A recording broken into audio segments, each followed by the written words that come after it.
আগের ভিডিওতে তোমাদের সাথে শেয়ার করেছিলাম ঝিঙে বাটা। আজকে শেয়ার করছি ঝিঙের খোসা বাটা।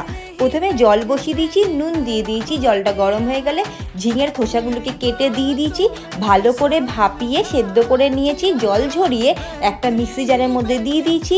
10 থেকে 15খানা রসুনের কোয়া, কাঁচা লঙ্কা দিয়ে ভালো করে একটা পেস্ট করে নিতে হবে। কড়াইতে তেল গরম করে কালো জিরে শুকনো লঙ্কা ফোড়ন দিয়েছি। ফোড়নটা ভাজা হয়ে গেলে ওই পেস্টটা দিয়ে ভালো করে কষাতে হবে, ভালো করে নাড়াচাড়া করে নিতে হবে। যখন দেখবে মজে আসছে, পরিমাণ মতো নুন, চিনি গুঁড়ো, হলুদ গুঁড়ো দিয়ে ভালো করে নাড়াচাড়া করে নিতে হবে।